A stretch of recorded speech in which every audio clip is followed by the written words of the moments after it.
So good evening, everybody, participants in this webinar tonight and those who will be listening to it later. I'm Kim Dunphy, President of the Dance Movement Therapy Association, and I'm hosting this webinar tonight with my colleague Sandra Luffenberger, who's both Secretary and Governance Committee Convener. And both Sandra and I and Dr. Sally Denning were members of the Competency Committee who developed these competencies we're discussing tonight. But before we begin, I'd like to commence our session tonight by acknowledging the traditional owners on the lands on which we meet tonight. In my own case, that's the Boonwurrung people of the Kulin Nation. And then all of you are in different, some of you in different countries, but acknowledging traditional owners, custodians of the land in which you're placed, and the learnings we have from that custodianship of the land, and then also of our own profession, acknowledging the ancestors of dance movement therapy on whose shoulders our current practice is developing. So recognising we don't come from nowhere in this work tonight. So I'm going to start by introducing the competency standards, and how I'm going to do that is share my screen so you can see this document. And here's our document, which is available on the website. I'm just going to see if I can get rid of that. There we go. Get rid of that. So here's our document available on the DTAA website. And just begin by introducing this page, which explains what are competency standards. So competency standards are, in here we've got an important benchmark for all professions, used to assess skills and knowledge that a professional must demonstrate in their workplace to be deemed competent. So they define the requirements for effective workplace performance of dance movement therapists in Australasia and underpin criteria for professional membership. They also provide a platform for defining learning outcomes and assessment benchmark for dance movement therapy training. So they're of particular significance for trainers, but also for professionals to know what it is that we are claiming professionals can do. And there are also two groups who are not mentioned there, and we're thinking our next edition of this will also mention that they're significant for employers because they tell employers what they might expect dance therapists have the capacity to do, what is the scope of work dance therapists could do, and then also the general public. So people who are wanting to know, well, what do dance movement therapists do? What should they be competent to do? Can look at this document and see that.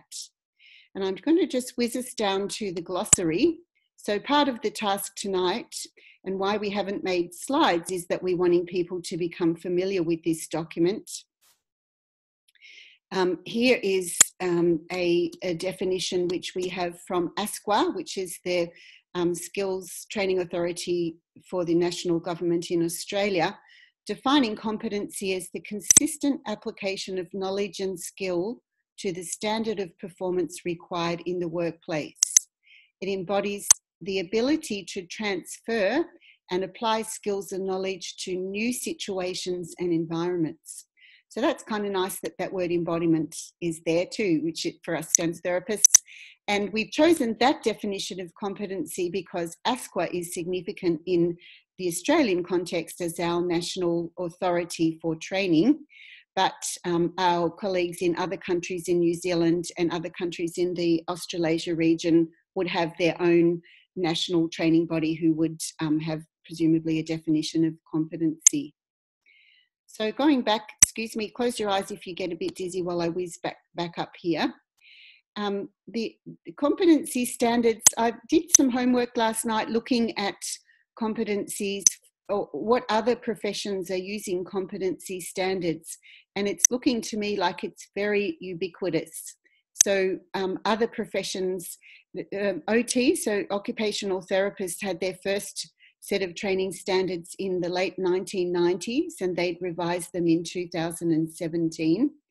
Paramedics, midwives, architects, a whole range of professions have competency standards that their members and the employers and training bodies pay attention to. So it's a significant advancement for dance movement therapy to have these, so that we are saying to other professions, we are like you in being able to explicate this idea of what we should be competent to do. And I'll just briefly introduce how we got these standards, and then hand over to Sandra to begin to introduce them. So in 2000, the DTAA they weren't exactly competency standards, but the idea of guiding principles for dance movement therapists in Australia. So we have had a document since 2000. And then last year, when we began work responding to we were beginning a project to get dance movement therapy recognised by the NDIS as a modality that could be funded as a recognised modality. And one of the things that became apparent to us, or the NDIS was asking for, was, well, what do dance movement therapists do? And so we need both competency standards and a scope of practice to make that clear. And that's why that was the catalyst for this work. And we began the process by looking at other competency standards. And actually, interestingly, internationally, there were no other professional associations for dance movement therapy that we found that have competency standards. So that was an interesting finding. So it may be that we are the first dance movement therapy association in the world to explicate competency standards. But we did draw on the American Association have standards for education and training.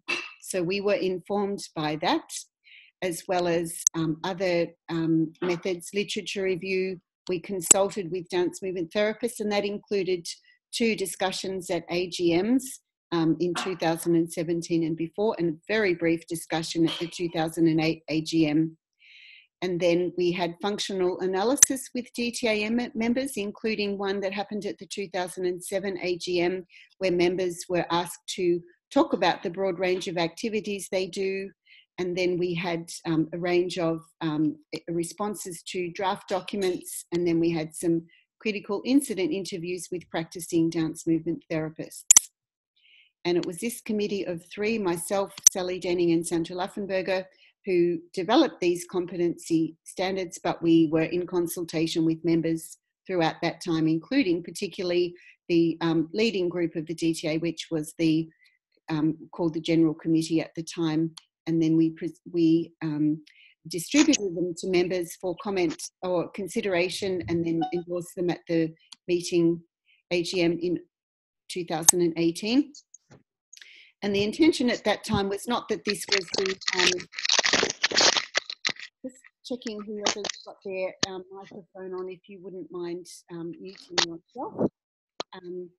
So once someone's joined us, thank you. And then the idea that these are not set in stone, that this is the first iteration of those, and we would continue to refine them so that they reflect the ongoing development of the profession, but also new ideas that come up in discussion with people across the profession and elsewhere. And then we've got 7 categories of competencies that we're going to introduce to you in the next little while. But I think just before we do that, I might invite any questions or comments just about that first kind of introduction, the idea of competencies, the background and how we got to them. So if there's anybody who's got a specific question they might like to ask now about that before we get on to the content, please feel free to do that. And if you're asking a question, you'll need to unmute yourself. And I'm just going to check the chat function in case there's anybody who I've muted that's wanting to talk. So if you can see the chat function in the bottom corner of there, if there's anybody who needs to type into that, please do.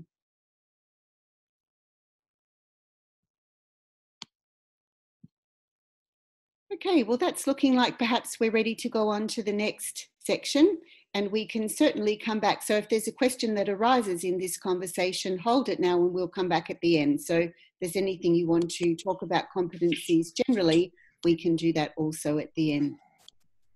So I'm going to hand over now to my colleague Sandra Laffenberger, who's going to introduce our first section, which we're actually going to call domain later on. So Dance Movement Therapy knowledge is one domain. Just checking everybody can read that nicely. I've just thought to expand the text a little bit so you can see that. And handing over to you, Sandra.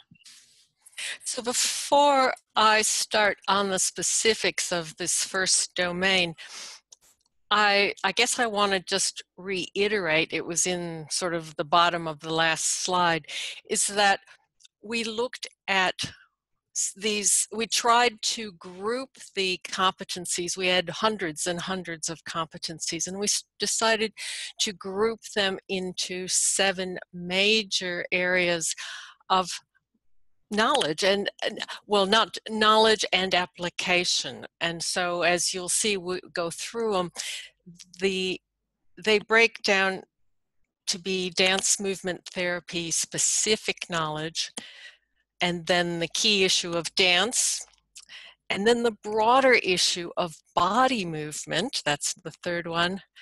And then we get into things that are more practical applications, such as therapeutic knowledge and skills, the dance, what we actually do in practice, and then research, and of course professional practice, all the ethical and personal care that we need.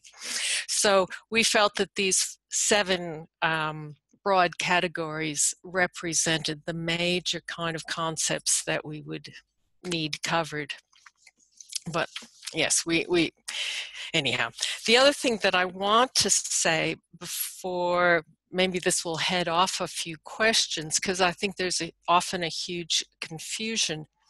A competency is what your student, or what the dance therapist, if you're a training organization, dance therapist, if you're an employer, or what you should be able to do. Okay, that's the key word, what you should be able to do as a result of what you've learned. It is not what you will learn.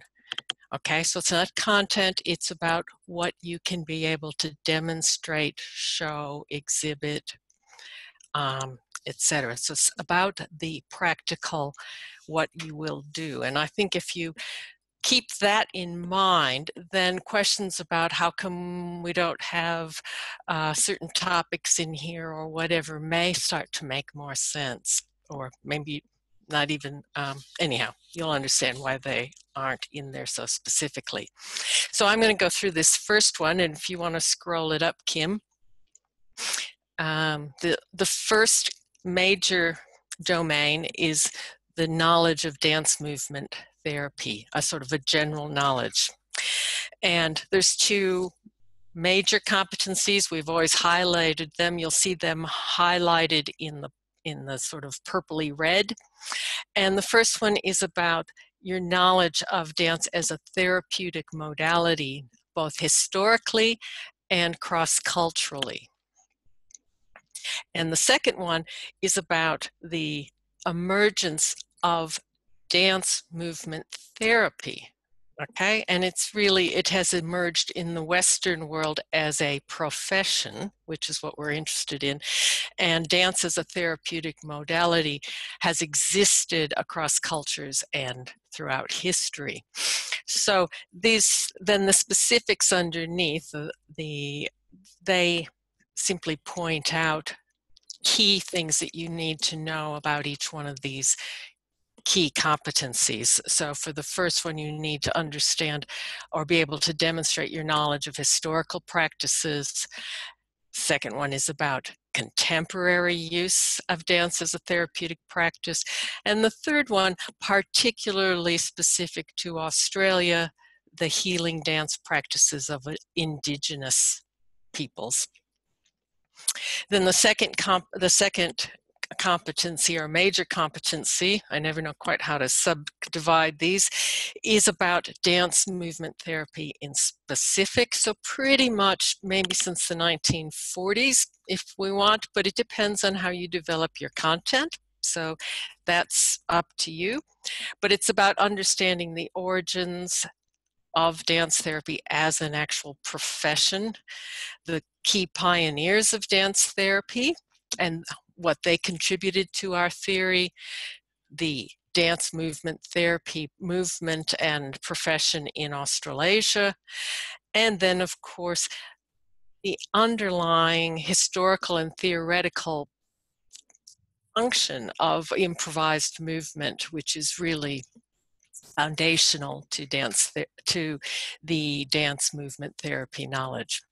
So that's the first block. I guess Kim will open it up to any questions right here, but remember this is about what you must demonstrate based on what you have learned in the course that you studied in. Thank you, Sandra.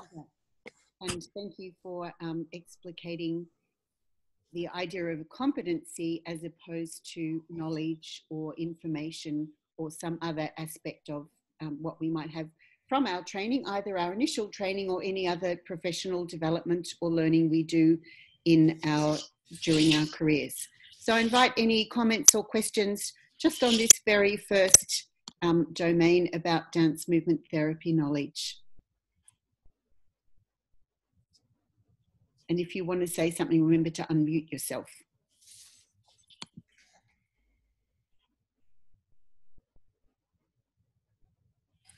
Good. All right. Well, let's go on. And remembering that we can come back to, in our last conversation, we can come back to any questions about any aspect of this.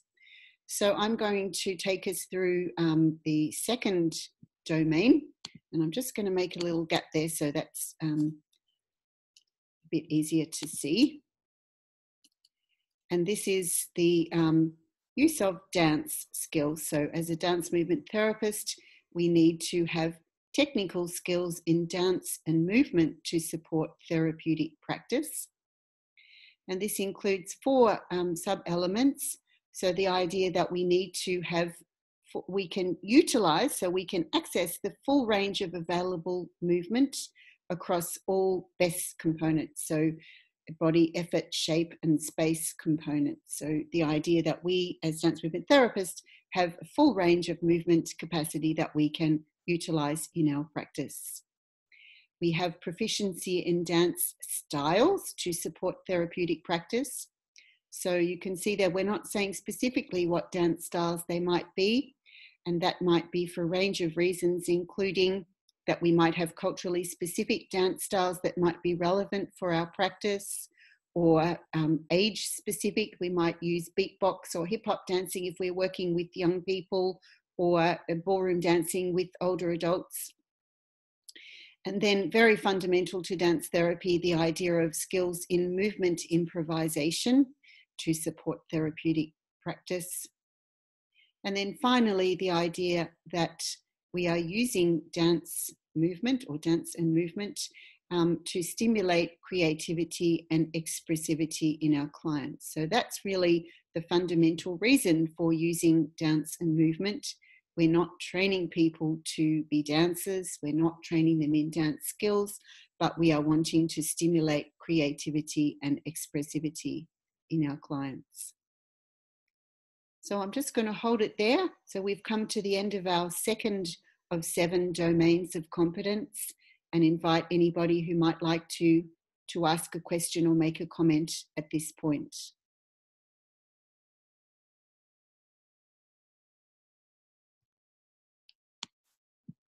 Okay, well, we'll go on, and then again, remembering we can come back to these specific topics a little later on.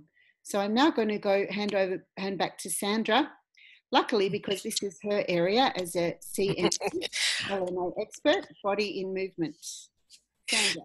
So this domain is related to, beyond dance, it's the larger area of the body itself and the moving body. And it's about, again, knowledge that that the dance therapist needs to be able to apply. So the first one is about key movement frameworks. Now, this one we're still chewing on a bit, perhaps, but certainly key movement frameworks that help support therapeutic practice could be considered Bartenia fundamentals, Peggy Hackney's patterns of connectivity, possibly body-mind centering. And Kim, is it all right if I say that we have considered that what we would like to add to this is possibly one regarding other culturally appropriate movement frameworks. So this might cover if there was a movement framework that came out of African practice or Asian practice or indigenous practice, that it's not excluded, but it would be incorporated. So, yeah, thanks to some previous questions, we've recognized that perhaps this one needs to be expanded into with a fourth sub-element. The body and movement, obviously, we also need to know about the science of the body and movement. So the second major second competency is around anatomy, physiology, and the knowledge of biomechanics. You will note that we don't, in the old days, I think we might have said kinesiology. We're quite clear to say biomechanics at the moment, because unfortunately kinesiology is also a body work modality, and we don't want that confusion. We don't want muscle testing. We're not talking about that. We want to know about the mechanics of human movement, the ability to recognize and describe key muscular skeletal landmarks, anatomical features, and physiological processes, and also the anatomy, or sufficient knowledge of the anatomy, that movement and our nervous system, there is an understanding of that. The third competency is around the ability to use movement, our developmental movement, to underpin practice. So there's an important need to be able to apply developmental movement theory. We'll get to some of that in number 4. Developmental movement theory, and also understand how family, environment, culture, and possibly other systems that we have not yet identified can impact on the person's movement preferences. So we need a theoretical understanding of how complex movement and movement patterns result from that.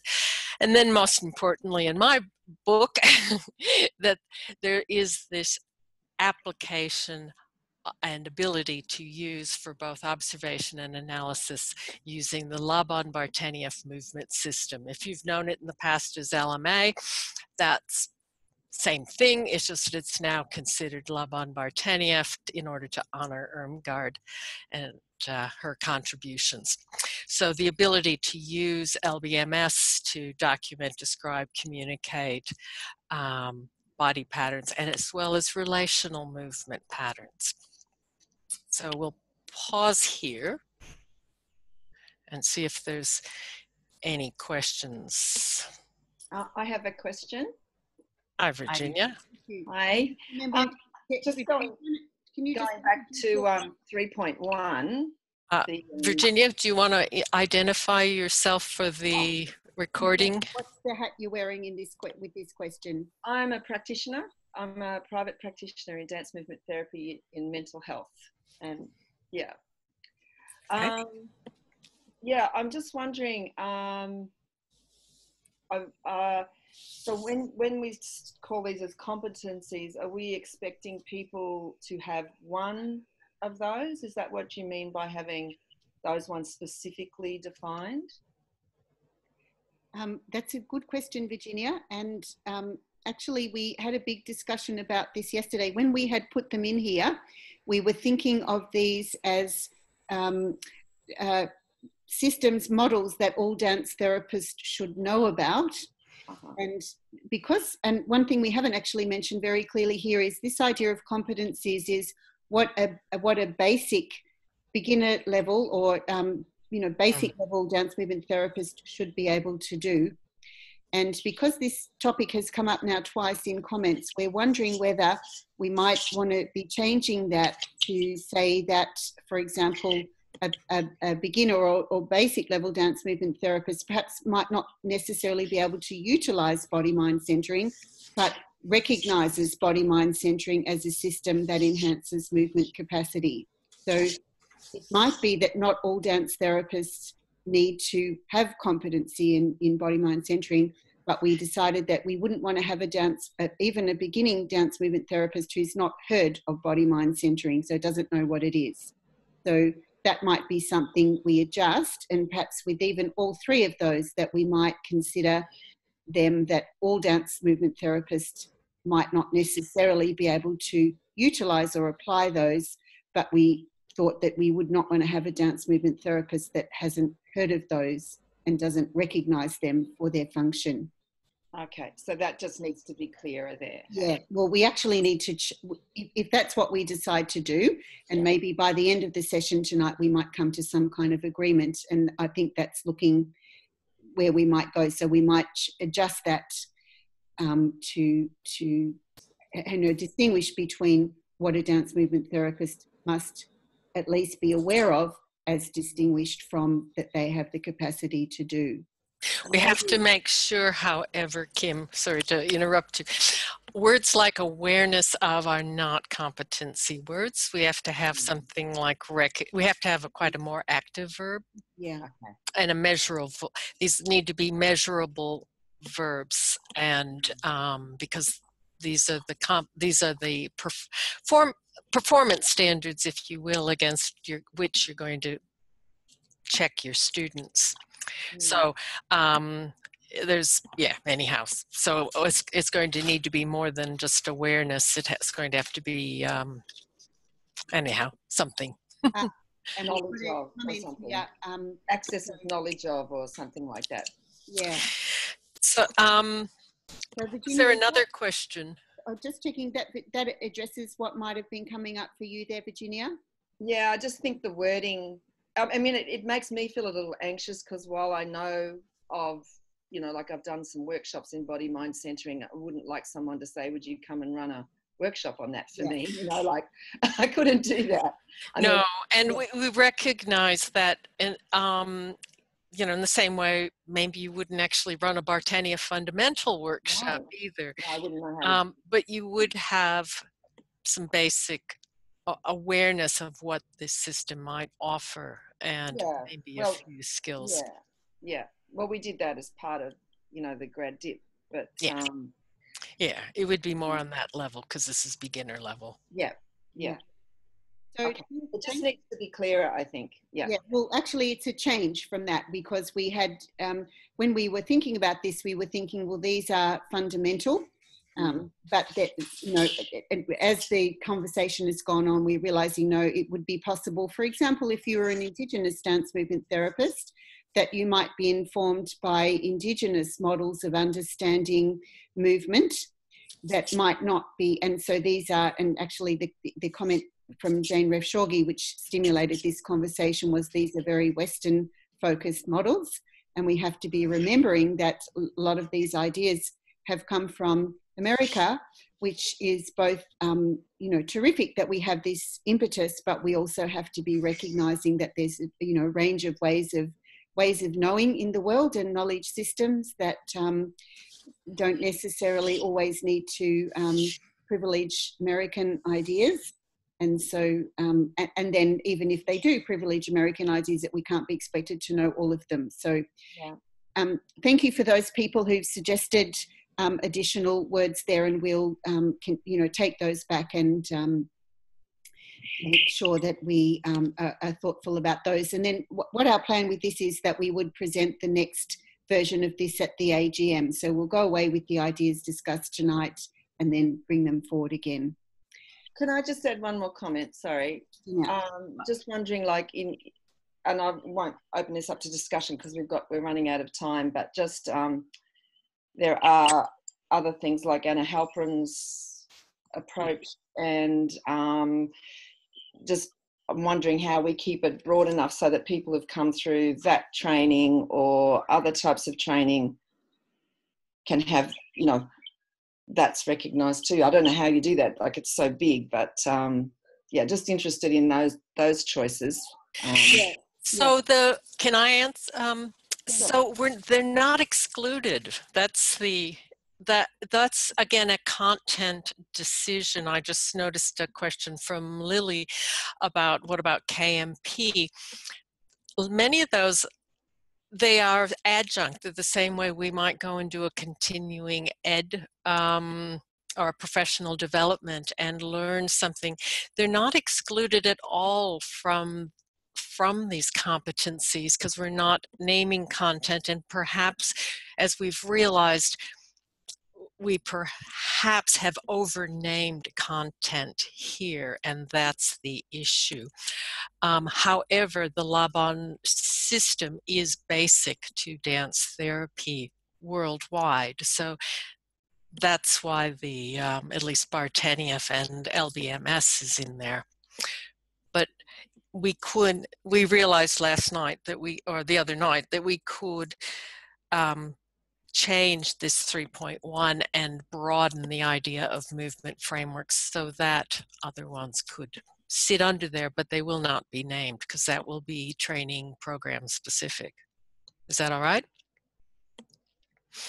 Can I just say something around all that? Thank you, Connor. Because I had an issue also with the BMC, even though I come from America, I've had exposure and even did a weekend with Bonnie, because, you know, is it more integrated into the language of dance therapy or not? Because it's its own thing. And then, of course, when I studied, we looked at the current forms that used movement. You know, say we were looking at yoga or bioenergetics or, you know, things like that to kind of compare them to dance therapy. So, and, you know, people did Alexander technique or Feldenkrais. So there's a lot of body and form practices that some dance therapists may know, but some don't. So yeah, no, that's Connor, not to cut you short, but we are running out of time. So that is why we are doing what we said. Kim, can I throw a spanner in the work here, please? Could I do number 4 so that you can do number 6? If you can do 5 and 6, I'll do number 4. Okay. Is that just because I want you to do the research one? And also, I think I probably influenced this one a lot. So, so are we moving on to number 4? We're moving on to number 4, yes. And any other questions we'll address in our last bit of time. Okay.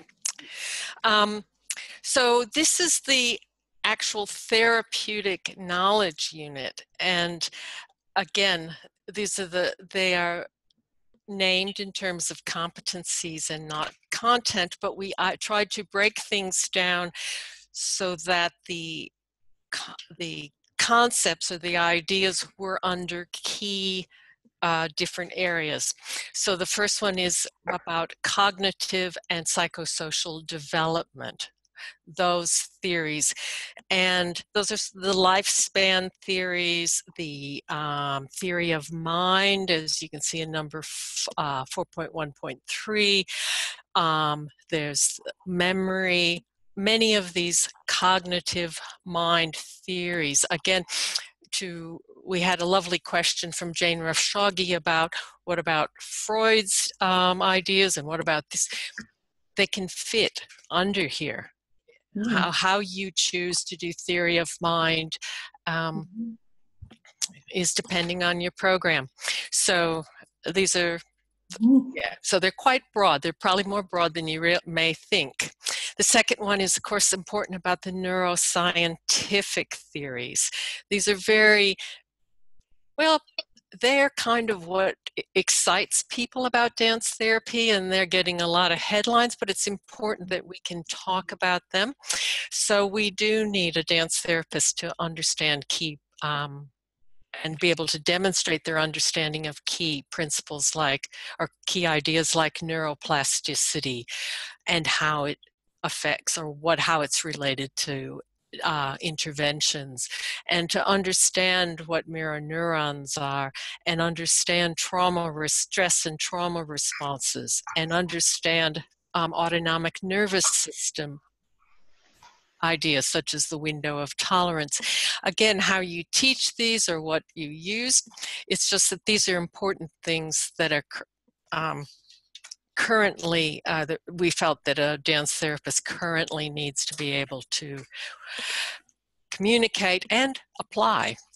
Then there's theories relevant to the affective domain, that is emotion.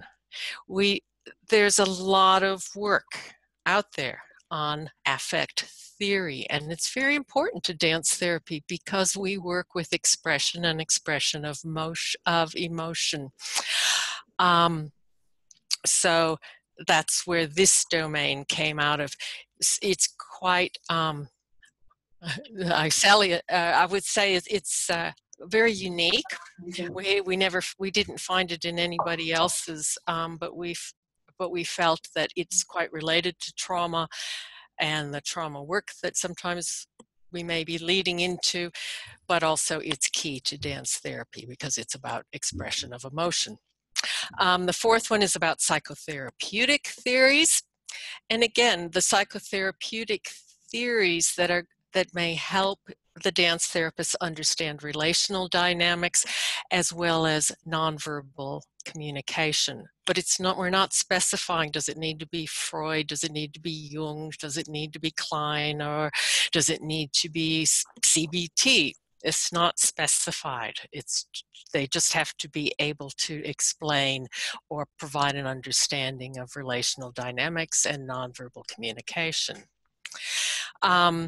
Separate from that is the counseling theories, which are more about family systems, group dynamics, person-centered approaches, and also an understanding of counseling techniques and how they relate to a therapeutic relationship. And then, of course, finally down there, more specifically, key aspects of dance movement therapy theory, such as empathy and attunement, how the theoretical components that need to be in a program and in a session. If you can read the rest of them, shared movement experiences, how do they provide expression, or how do they promote insight and integration, verbal interventions, meaning making of nonverbal learning, and of course the therapist's role. So again, they're not very specific, but each one of you who do represent a program here, I'm almost positive you have developed your understanding and your philosophy. And yeah, so I won't say any more. We'll open it up, and then I can throw it back to Kim. Actually, I think what we might do, I'm just mindful of our time, Sandra. I think we Okay. might Keep going. And then we'll have to save our questions discussion for a more general one because we need to finish in time. So this one is dance movement therapy practice. And so this is about how we are as dance movement therapists in our practice. And these are things that are fairly standard and probably not controversial at all. The idea that we promote a therapeutic relationship using dance and movement, that dance is the expressive medium that we use to extend clients' movement capacity. So that distinguishes us from psychomotor therapists or physiotherapists or others who might be wanting to extend clients' movement capacity.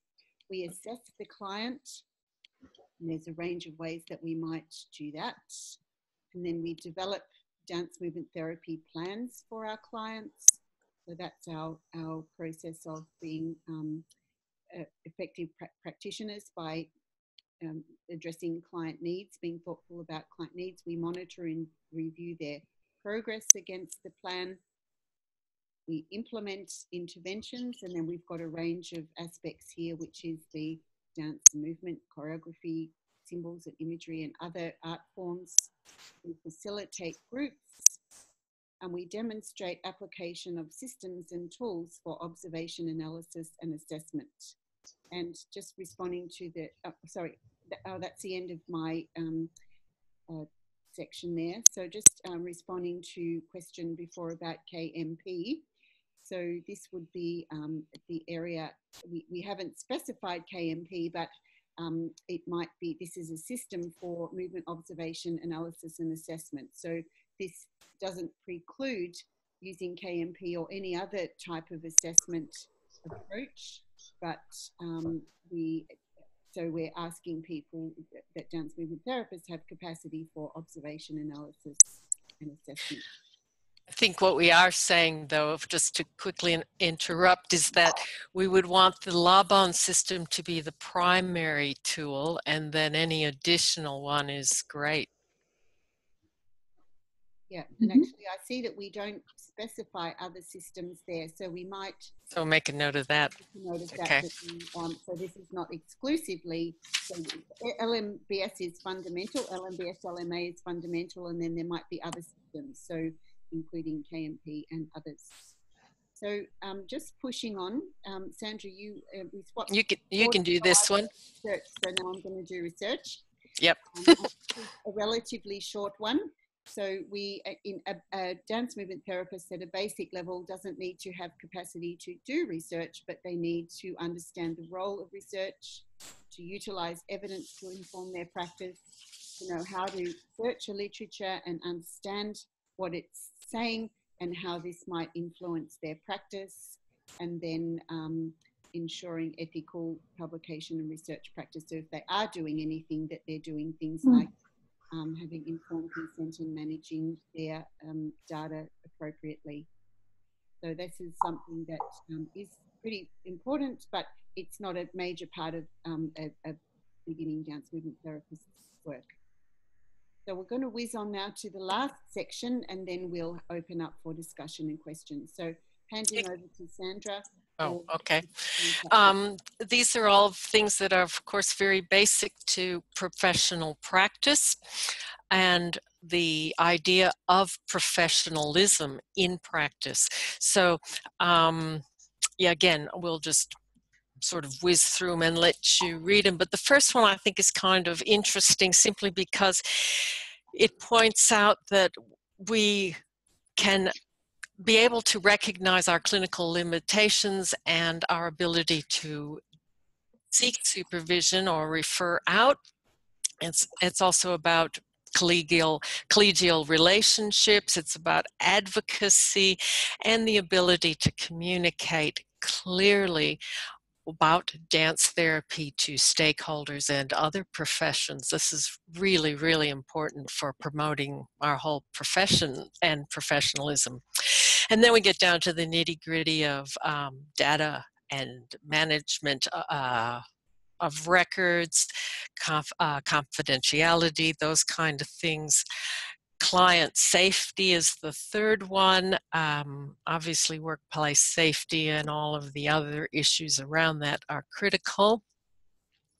Ethical practice, most importantly, abiding by DTAA's Code of Ethics, which is under development, right, Connor? But also many other things that add to ethical practice, such as reflective approach, decision making that addresses ethical concerns, etc. And then finally, this mindful and self-aware practice. This is in the area basically of self-care and of burnout prevention, but to the items that we'd hope a dance therapist would demonstrate to show that they really have mindfulness about what they do, and they are continually developing their own awareness. So it includes self-care, it includes understanding of movement preferences, it's an understanding of your own self and self-regulation. So those kind of capacities. And yeah, that's all of them. And then I'm just going to go, thank you, Sandra. I'm just going to show the last page, which we won't discuss, but just so that people are aware that we've got all the terms that are in this document that might not be shared understanding are there, and then references. So I'm going to close your eyes if you get seasick from this, but I'm going to just whiz back up to this, just the brief overview here, the 7 categories or domains, so we can keep them in our minds as we have our discussion now. And I'm going to open up the conversation to anybody who would like to make a question or comment about any of the content that was presented today, or any question about the implications of this document, the competency standards. So feel free to say anything you like, make it that you like. I just want to say bravo. This is amazing work, and it's very exciting to be here and to really go over it in a big group of dance therapists. So I'm really happy and excited. It's a beautiful document. I mean, there's little tweaks, of course, but yeah, thank you for that hard work. Thank you, Connor. Yeah, I'd like to say that I think it's important that you... Excuse me, can you just introduce yourself, and I'll try and make sure that you come up in the picture. Who's speaking now? Okay, it's Tracy. Tracy Nicholson. I can see you all. I just thought you could see me. Sorry. I'm just going to try and find you on the video so that the recording shows you. Tracy, what hat are you wearing as you make this comment?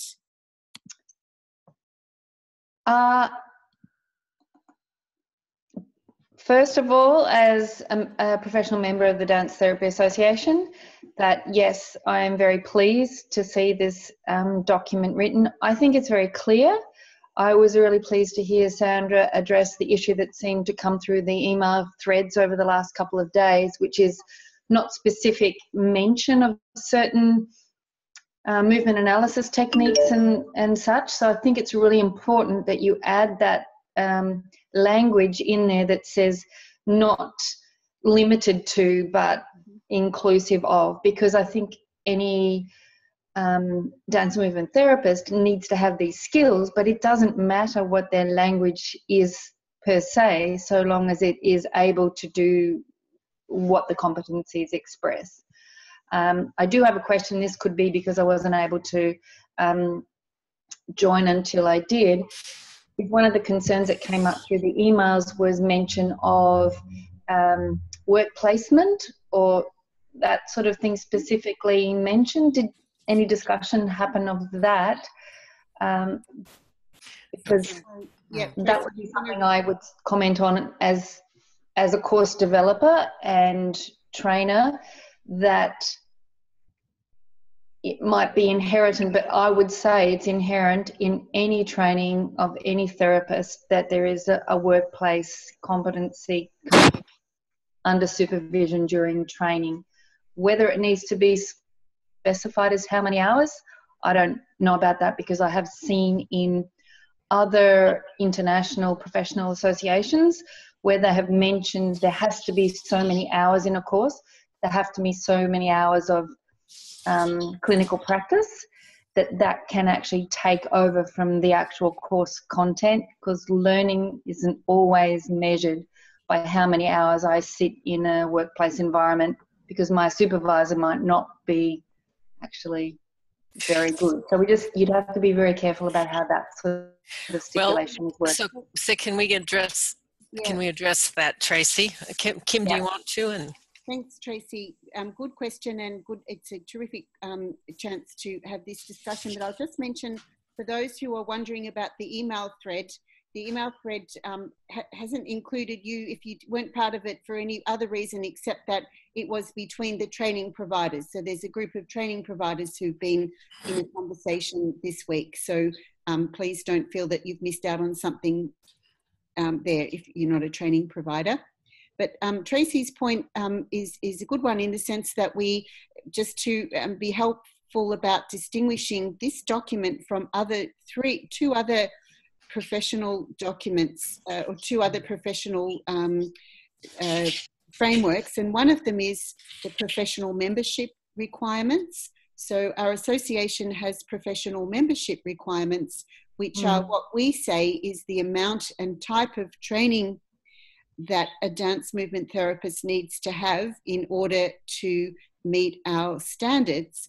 And those relate to these competencies. So this is what we've come to, the idea that this is the amount of training and the amount of supervision and the amount of professional practice required to get a dance movement therapist competent to do these things. And then another document which we don't have yet, and the new group that Sue Mullaney is going to be leading, our Training and Education Committee, will be establishing a set of training standards. And they're distinct from competency standards because they say how a training courses are done and what should be included in training in order to make a dance movement therapist competent in these domains. So that's a difference between these things. In this case, the people in the profession, people employing dance movement therapists, it's not relevant to them how many hours someone spent studying biomechanics. What they need to know is that the dance movement therapist understands how the body works. And then it's up to us to decide, well, how many hours is required to get that, or what is the capacity that we want people to have. So just distinguishing between those three things. But also, may I add that the practicum component, or this, is again up to the training framework or the training standards, but also it's up to the training program as to how are you going to achieve particularly numbers 4, 5, and 4 and 5, or probably 5 in particular. How are you going to meet all of those competency standards for therapeutic practice? And if it takes 40 hours, okay. If it takes 400 hours, okay. You know, the organization, the professional membership committee, of course, will look for certain standards, but it's whether or not your students can meet the competencies and how you do that workplace placement. So we're not specifying in the competencies those sorts of things. But what we are specifying in the competency, so I'll just excuse me whizzing down to say 5. Number 5, yeah. Is that, for example, this very first one, the ability to initiate and maintain therapeutic relationships. The reason why we have placement in our courses is in order to give the trainee dance movement therapists the practice in doing that in order that they can do this. So what the employer and the client wants to know is that the dance movement therapist can do this. It's not relevant to them how that person learned it, whether they learned it from theory or practice or how many hours they spent in practice. And as Tracy has pointed out, we can spend a lot of hours and not learn very much, or vice versa. But what we need to do is to be able to do these things. And so that's the kind of juncture between training standards, professional membership requirements, and then competency standards. So competency standards matter most to the outside world. What can people expect a dance movement therapist to be able to do? And then as we develop our training and education standards, they will refer to this so that we can recommend to training courses, you need to be thinking about all of these things in order to train people to be competent in these ways. Now, I'm just going to mention it's 7 o'clock. We did start just a few minutes late after our warm-up, so I'm going to take us for 5 more minutes. That will bring us to an hour. But, if you need to go, please do. And then we'll just have the last lot of questions or comments. And Eileen has raised her metaphorical hand. So over to you. Hi, can you hear me all right? Yes. Yes. Okay, good. Thank you so much. I've appreciated being able to join tonight and very glad that this is happening. Just a question. It's so very clear what you've outlined here, and it seems the bottom line is that dance movement therapists should be able to demonstrate applying theory to interventions.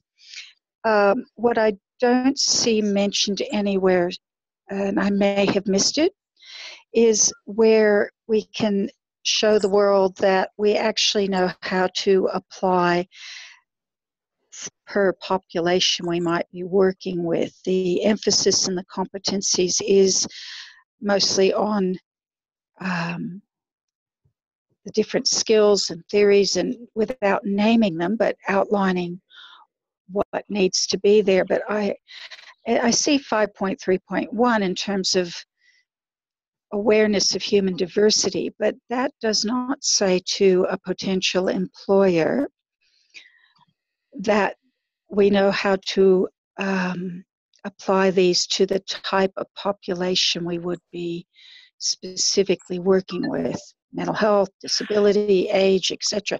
So I'm not saying we need to name those populations, but just wondering if that needs to be more specific somehow. Does that make sense? I understand. Yes. We've Kim, do you want to address that?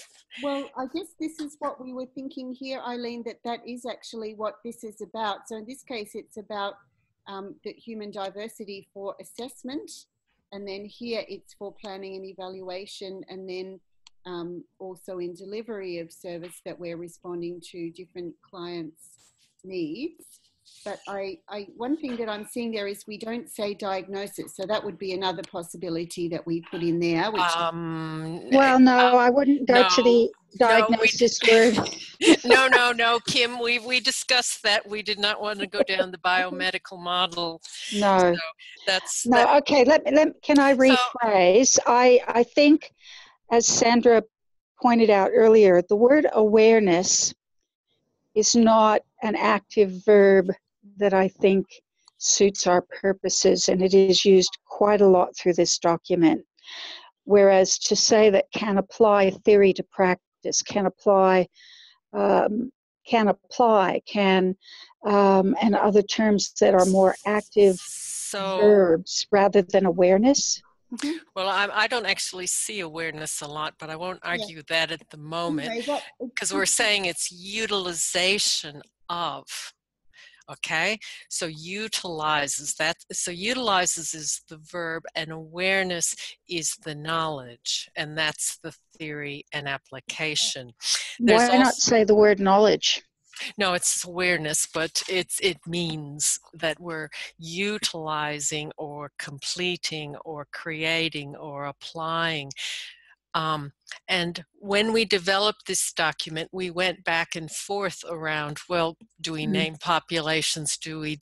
No, I wasn't asking for that. I think the way you've worded that is quite comprehensive and very. Okay, good. I'm glad you understand. No. I'm just looking at through the lens of people who are maybe looking at where do we fit in the wider disability and mental health sectors in terms of providing interventions and treatment and things like that, and wanting to know that we can safely do so with, appropriate skill levels, and just felt that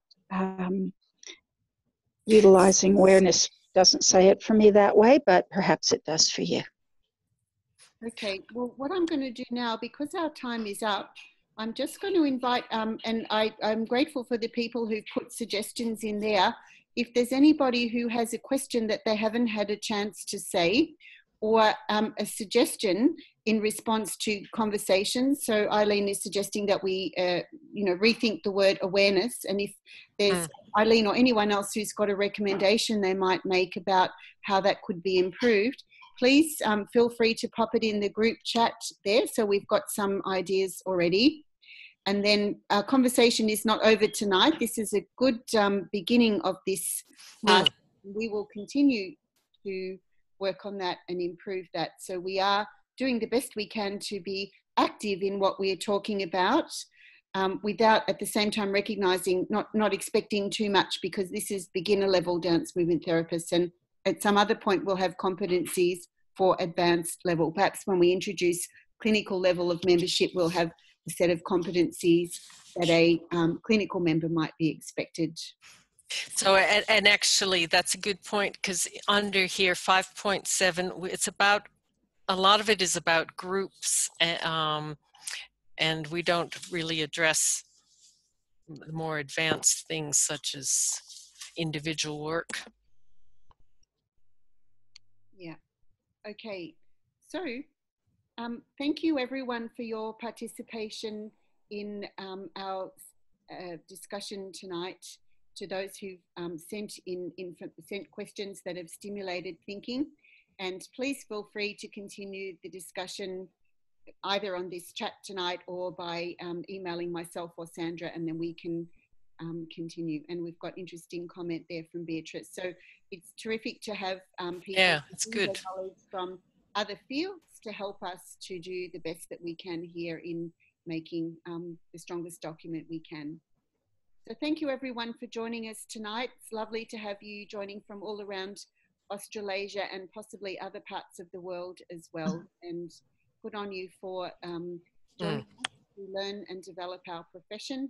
And thank you for your thanks as well. Oh, Suzanne, screenshot. Yes, Suzanne's suggesting a screenshot.